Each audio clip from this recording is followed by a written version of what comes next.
Anew Financial specializes in helping the Black millennial household to strategically and confidently shop for insurance. They have over 8 years of experience with insurance and are located in Richmond, Virginia. Anew Financial is a certified Black-owned business and a one-stop shop for anyone who wants help with auto, home, business, life, and health insurance. They have your life covered. Call them today at 571-402-4208 and let them know that Malik's First Job sent you. Thank you.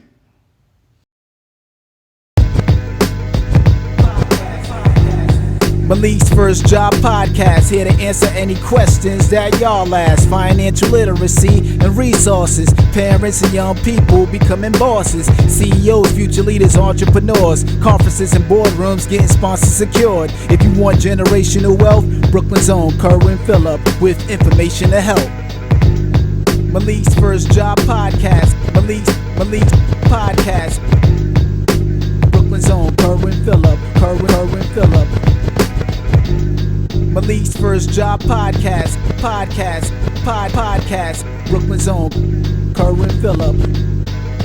Generational wealth. Peace, everybody. Welcome to the Malik's First Job Podcast. I'm your host, Kerwin Phillip, and today we got a very special guest that's going to speak to us about life insurance. Calvin Royster Jr. is the owner of Anew Financial, a full-service insurance brokerage with a focus on serving the Black millennial community. He has been in the insurance industry for over 8 years and has helped thousands of people with their insurance planning over that time. He understands the unique relationship and experience the Black community has with insurance and provides options with those things in mind.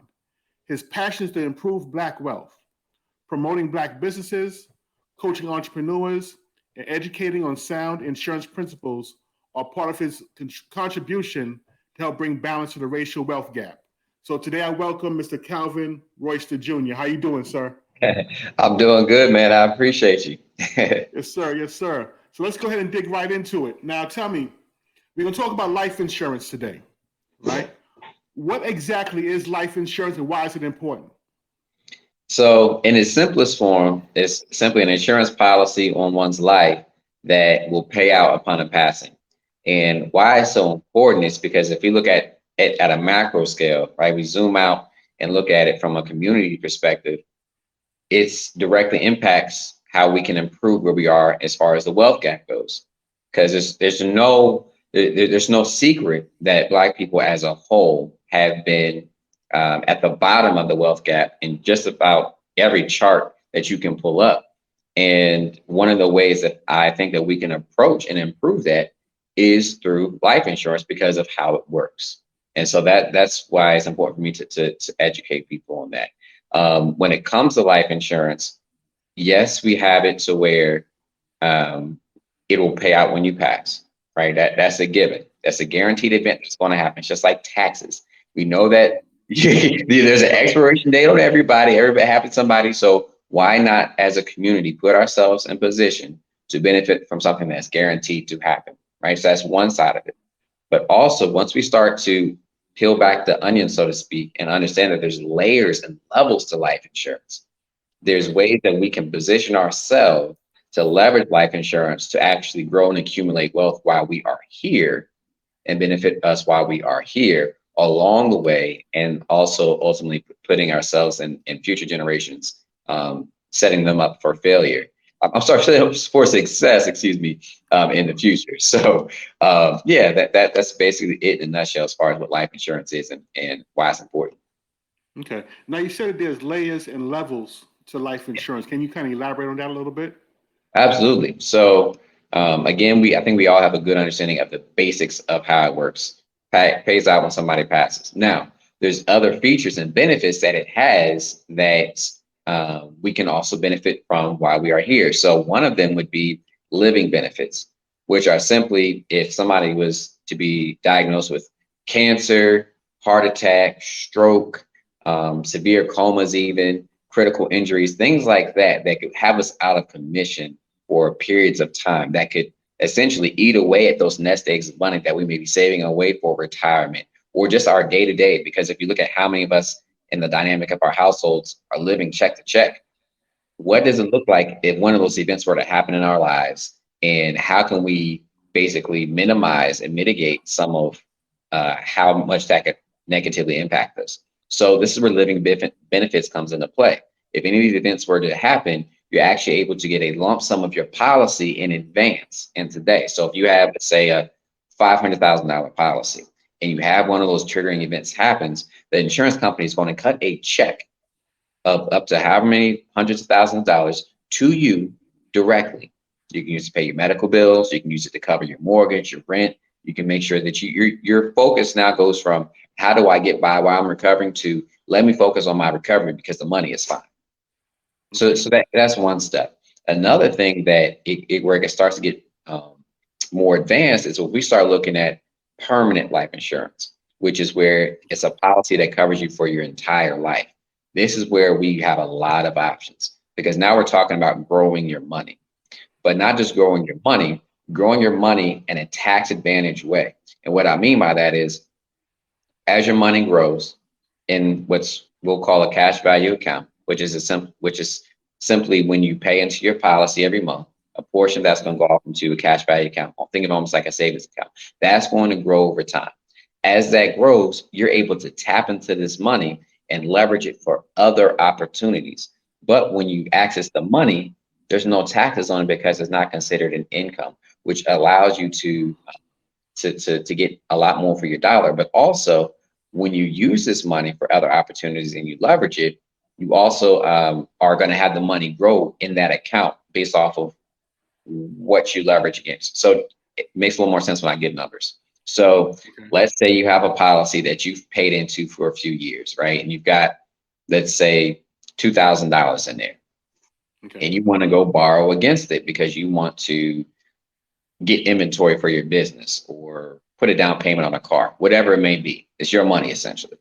So you go tap into the money. Let's say you pull $1,500 out for that.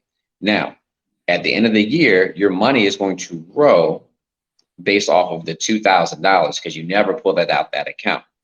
But you took that 15 and went and did something else with it. Hopefully you made it grow and you can put it back. That makes sense. Okay, so that's it on a small scale. On a large scale, people use this for, especially business owners, we like to use it for tax-free retirement. You can build this cash value up to substantial types of money that allows us to retire with a tax-free income.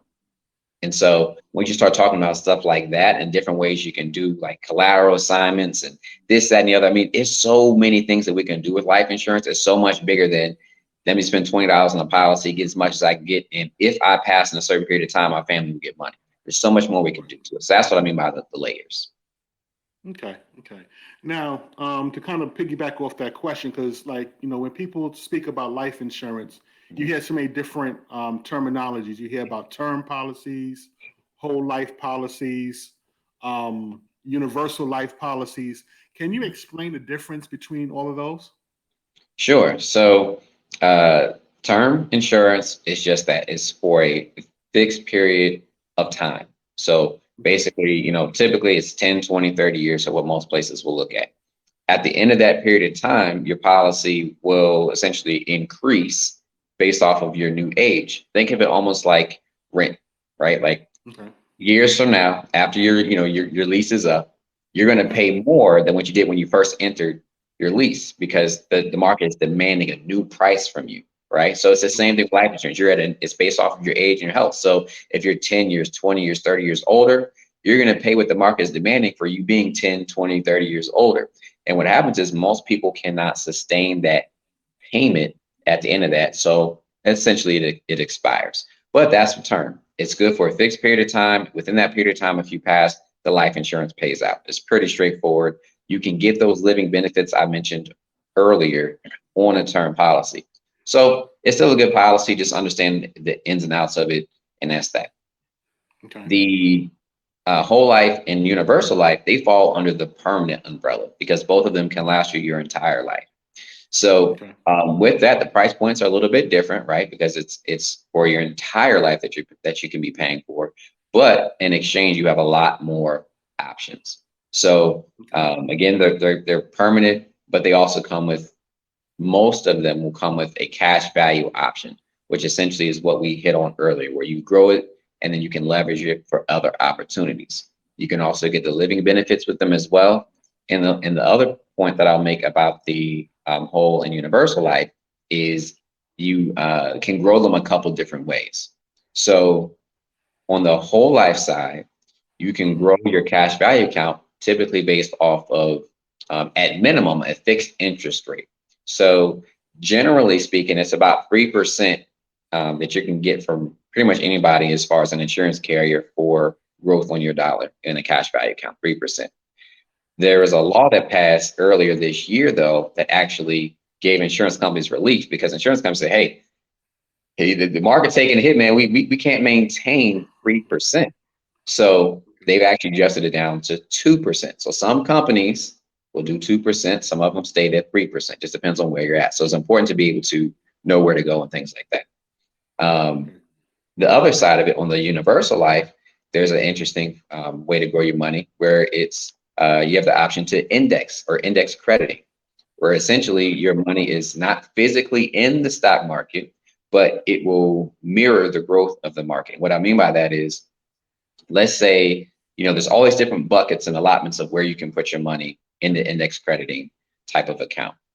Let's say we choose one that's the S&P 500, right? So your money's not physically in the S&P, but if the S&P does well, you will participate in those gains. You and the insurance company will actually share in those gains. So you have that. Now, on the flip side, if the market goes down and the S&P does not perform well and there's a huge loss, you're not even mad at that, because you allow the insurance company to participate in your wins. They're going to eat that loss for you. And so it's a way that I like to say we can be conservatively aggressive, because we don't have to worry about timing when to get out of the market and this, that. We don't have to think about any of that, because there's no loss, right? The insurance company guarantees that there's what they call a floor, or at worst case is zero. In our worst year, your account just grows zero, but you'll never have a loss. In exchange, we participate in those wins. So, but that's another way that you can conservatively, aggressively grow your money within a cash value account. And why we want to do that is because of all the opportunities that come within cash value that I don't believe we speak enough about, because there's a lot of ways to, again, leverage that for other opportunities. So that's the high level view of the differences between your term, your perm, and your whole life and your universal. So would you say there's an advantage for either or, like the term versus the whole life or universal life? Absolutely. All of them have their strengths and their weaknesses. So I'm not an agent that just says, just do this, because we're not a one size fit all. So it's more so sitting down with an individual, learning what your needs are, what your goals are, and then what your budget is, because all of them hit different price points as well. So you've got to, it's a matter of figuring out what makes the most sense for you specifically. Okay. Now, who do you think needs to have life insurance? Anybody with a pulse?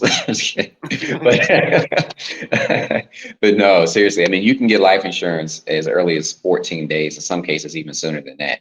The earlier you get it, the better, because your prices are going to be the best that you're going to see. One, two, you're generally not going to have as many health issues, because if you look at as we age, our bodies and our health don't normally get better, right? As we age, it's just a natural progression in life that our age does not, it deteriorates in a sense. So it's harder, we make it harder for ourselves to have all of these options that I'm talking about the longer that we wait. So I would encourage, if you don't, even babies, get policies on the babies. If you're a young adult, get it now, because you're going to want to do it. It's going to be what you're going to do today is going to cost you far less when it's going to be later. And again, you're going to have a lot of those options available to you, because, for example, I have a client now that I'm working with, and they're in their mid-30s, and we put together a policy, and they're putting a decent amount into the policy, but in 30, 40 years, they're projected to be near $1 million plus. in cash value that they'll be able to access and leverage. But the thing about the insurance is it's a slow and steady process. So you want to give yourself as much time, and it doesn't really start getting sexy until about 10, 15, 20 years in, right? Really close to 15, 20 years. So do it with time on your side, do it while your health is in your favor. And that's what I would say as early as possible. Okay. So now, why do you think, I guess, like in the African American community, that we don't speak about life insurance as much and people kind of shy away from it? I think there's layers to that. Okay. SERP's top layer, I think it's just an educational difference. It's a part of the financial literacy. And obviously there's some discrepancies in there between us and other ethnic groups. What information was shared with us, if you look at our prior generations to us and how thought processes were within families, things were kind of held close, tight to the chest, things were withheld from generations before us as far as financial literacy. So there's that dynamic of it. The other dynamic of it that I find is relationship with insurance as a community. And this is why I'm so passionate about helping us specifically, because we do have, in my opinion, a unique dynamic with insurance, because insurance hasn't always been in our favor, right? They used to insure slaves. We were considered property, and slave owners would actually take out life insurance policies on us because we were their property. So we weren't always like this with insurance. And so I think that there's cycles of that still repeat in just our mindset and our relationship. When we think about how, we used to trust the insurance man, I'm talking about older generations that kind of passes down to us. Think about how we used to trust the insurance man that would come around once a week to collect insurance payment, only for the insurance company to not pay out. And so we have these experiences, and now mama and them have some trepidation with working with insurance, and they kind of pass it on. It's almost like our relationship with doctors. We've had a distrust reason and have reason to do so, but even at our own cost, we still have that hesitancy to have that established relationship. So I think there's that. And one more story for you. There was another example of when we got shorted by an insurance company. And mind you, I'm an insurance agent, but I sit on both sides of the fence. So Malcolm X, his father actually, of course, he was really big with the Marcus Garvey movement and pushing that. And so he had that agenda. Now, obviously, he wasn't favored everywhere he went. And they actually moved around a lot when he was a kid. And so one particular time, I think when they were at Lansing, Michigan, which was one of his last days before he went on to New York and all that. He was in Lansing, Michigan, and he was in the community.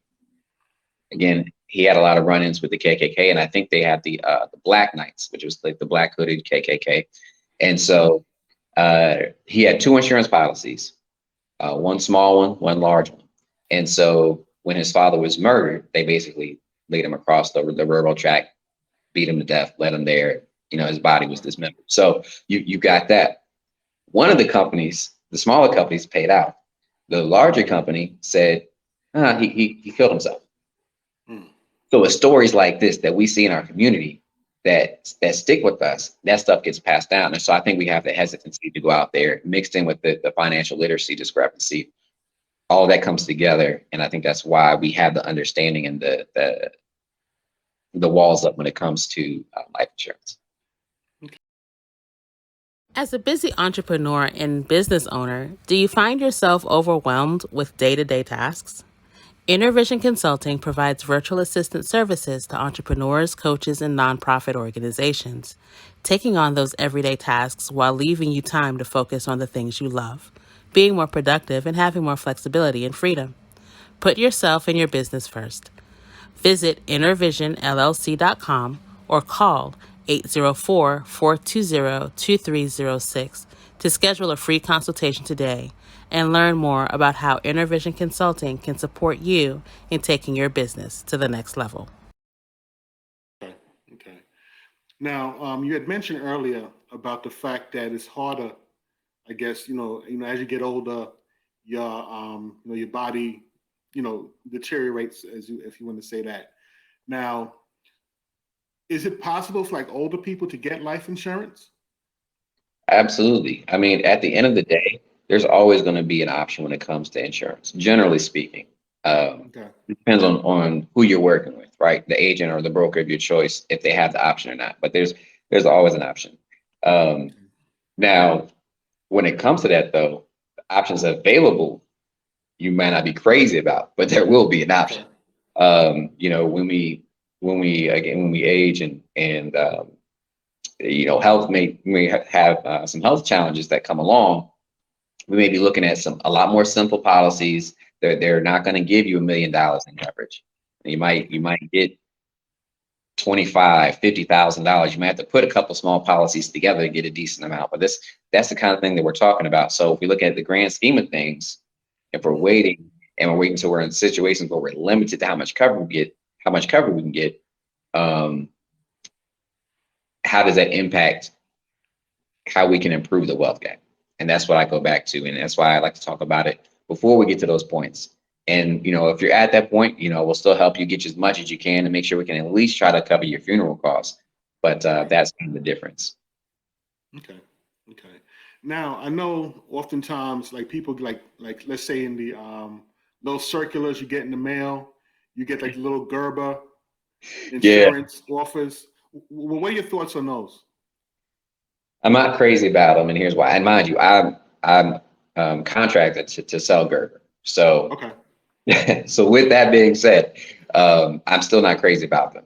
Reason being, they're sent out almost in a blanket marketing attempt, and oftentimes we'll run and jump on those. And these are, generally speaking, meant to be last resort options. But we see them jump on them and use them as our primary. And the entire time we're shorting ourselves because you're spending this money on a policy that, yes, you could get, there's no questions. So we like that. We don't have to worry about getting them blood in urine. We have to answer all this. It's easy. We like it. Think about it. Yeah, we got insurance. We got this $10,000, $15,000. We're done. We're spending all of this money for policy one. You got to wait 2 years before the full payout happens. A lot of these types of policies are called guaranteed issue. It means they guarantee you're going to get covered. It's no questions asked, and you'll have the policy, but you got to wait 2 years or in some cases 3 years before you get a full payout on that policy. So that's what we're signing up for, one. And two, some of us are healthy enough to go get a better policy. Maybe we can qualify for a $250,000, $500,000, $1 million policy. Maybe we can't, and it might not cost us much more than we're paying, but we jumped on this and didn't really know.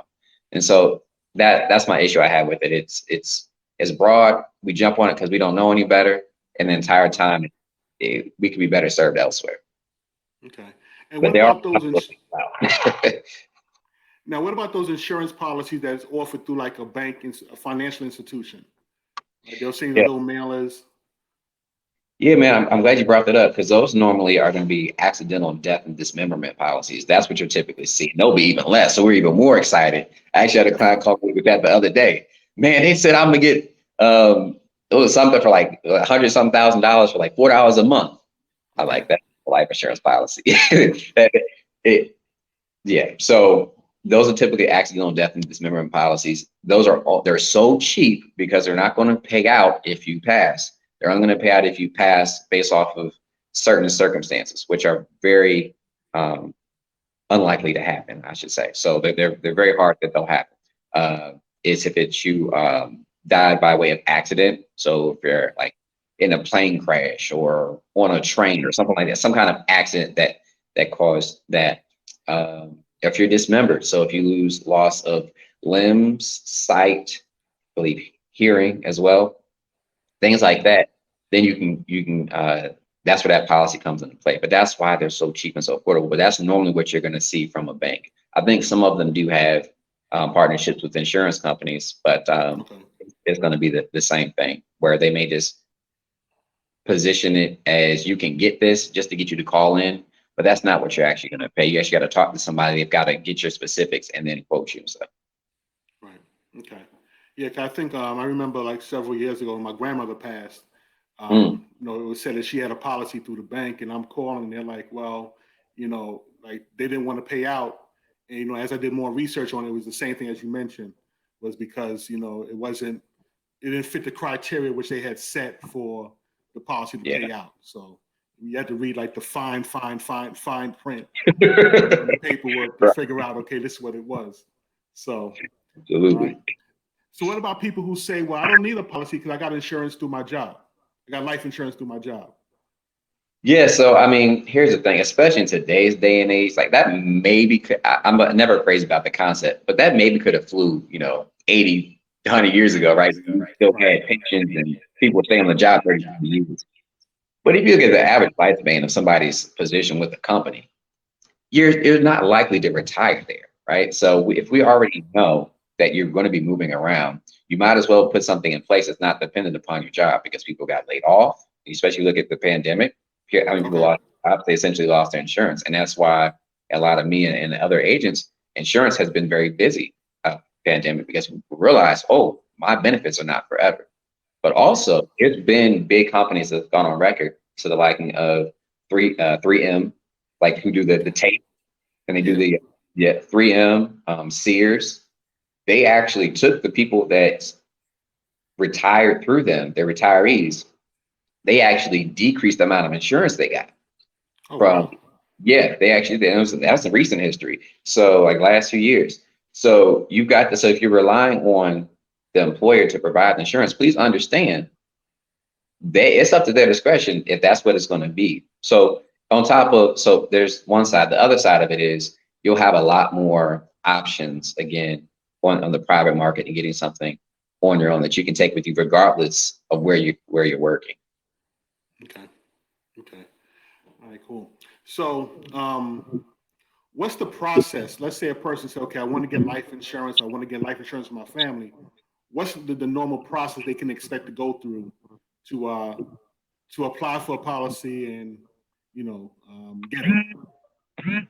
Sure. So I'm a little biased, but I know somebody who's a great help. But no, essentially, you want to find an agent, preferably a broker, because again, they're going to have more options for you, so that they'll be able to help you walk through whatever health challenges you may have. But yeah, you find somebody to work with, ideally, and then from there, you're going to want to know your beneficiaries. So decide where you want the money to go, whether it be children or nieces, nephews, maybe an organization. You can pick multiple beneficiaries. You can pick estates or trusts if you have those. So after you want your beneficiary is, and this is probably what you do before you find your agent. So figure out your beneficiaries. I would say look at your budget and see what's comfortable for you, so that way you can maintain it. Because regardless of who on the other side is helping you, they can show you the world when it comes to life insurance. You may be able to qualify for it, but if you can't maintain a payment, it's no good, right? And at the same time, it keeps you from getting excited and getting something that you can't keep, and then you're out of it in a few months, right? So I would say look at that and have an idea of what you can comfortably afford as far as your insurance goes, and then of course find the agent to work with you, and they'll kind of walk you through and again educate you on the options, hopefully, and what's available to you. Okay. So what would you say would be like a say it again? I said, or you can just come to me and I help you out with all that. Okay. So what would you say would be like a good rule of thumb for the amount of coverage that the average person would need? Like how can you calculate how much, life insurance that they need to get? That's a great question. And this goes into making it individual and cater to the person. So what I like to do is I teach my people 4 layers of protection that we look to cover. So the first layer is we cover funeral expenses, because at the minimum, we want to make sure, if nothing else, your funeral is covered. That's we get that covered. GoFundMe? Nope. Come on, man. Don't do that. No GoFundMes, man. I've got some interesting stories about the GoFundMes, but yeah, so that's step 1. Step 2, this is where we start taking a look a little bit closer at your debts. So we're looking at any major debt that would negatively impact a significant other or a dependent of some sort, a child, a spouse, or whatever, or whoever, So you've got that. And we'll tally that up. So we'll tally up all your debts and your funeral. After that, we go to the next step. This is where we start looking at what's called income replacement in college education. So income replacement, this is if you're in a 2-income household and essentially you are looking to replace the income of that of somebody, of that of your significant other, your spouse, if they were to pass prematurely. So as many years that your budget can allow is how much we'll quote you for. So I like to normally start between 3-5 years. Some agents like to do a lot more, but again, we've got to fit it in the budget. The other side is college education. So if you've got little ones, right, we want to know, can we put aside some money or to essentially set up a fund for them in the event that something happens to you before their college age years? So if you've got grown kids, that ain't for you. But if you got little ones that you plan that may go to school, we want to have something set there for them. And then the last tier is, after we take care of these first three, we start looking at retirement options. How can we use life insurance to add to your retirement? For some people, it might very well be their primary retirement source until, you know, they do like an IRA or whatever it may be. So those are the 4 tiers that we do. So the numbers completely depend on your situation, your budget, and you know what you've got going on. Okay. Great. All right. So as you wrap up, so people that are interested in getting more information and perhaps want to get in contact with you, how can they do so? Okay, so you can find me on social media. I'm on most platforms _Insurance Bay. And then you can also follow me. You can go to my website, www.theanewfinancial.com. You can reach me at 561-402-4208. Okay, great. And where are you licensed to do policies? Okay, so for life insurance, I'm licensed in about 10 states. So, yeah, you want me to call them all off, or? It's up to you.